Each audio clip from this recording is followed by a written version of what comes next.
అమ్మ దాయే సిరి నా బిడ్డనేమన్నావే నువ్వు?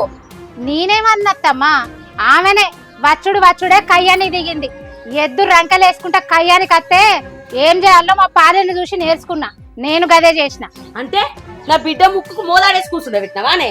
ఓ అమ్మ అది అనలేదే, నువ్వు అనకు. అయినా ఏంది అవ్వ బిడ్డలు ఇద్దరు కలిసి నా మీద పడ్డారు. నన్ను బతకనిస్తారా చంపుతారా? ఇగో చుట్టపు సుప్పుకు వచ్చినావు, ఎట్లా వచ్చినావో అట్లా తినిపో బిడ్డ. ఇక్కడి అక్కడ అక్కడి ఇక్కడ చెప్పినామనుకో మంచిగా ఉండదు చెప్తానా. చూసినవానే అమ్మ, నీ ముంగటనే నన్ను ఎన్ని మాటలు అంటుందో అది. చూస్తానా అది ఎవరిని చూసుకొని అంతగానో మాట్లాడుతుందో నాకేం అర్థమైతలేదు. ఇసొంటి దానికి ఎట్లా సమాధానం చెప్పాను నాకు తెలిసినంత ఎవరికి తెలియదు. చెప్తా దీని సంగతి. పాపిట ఇంకా మా చెప్పిర్రు కాని పోండి.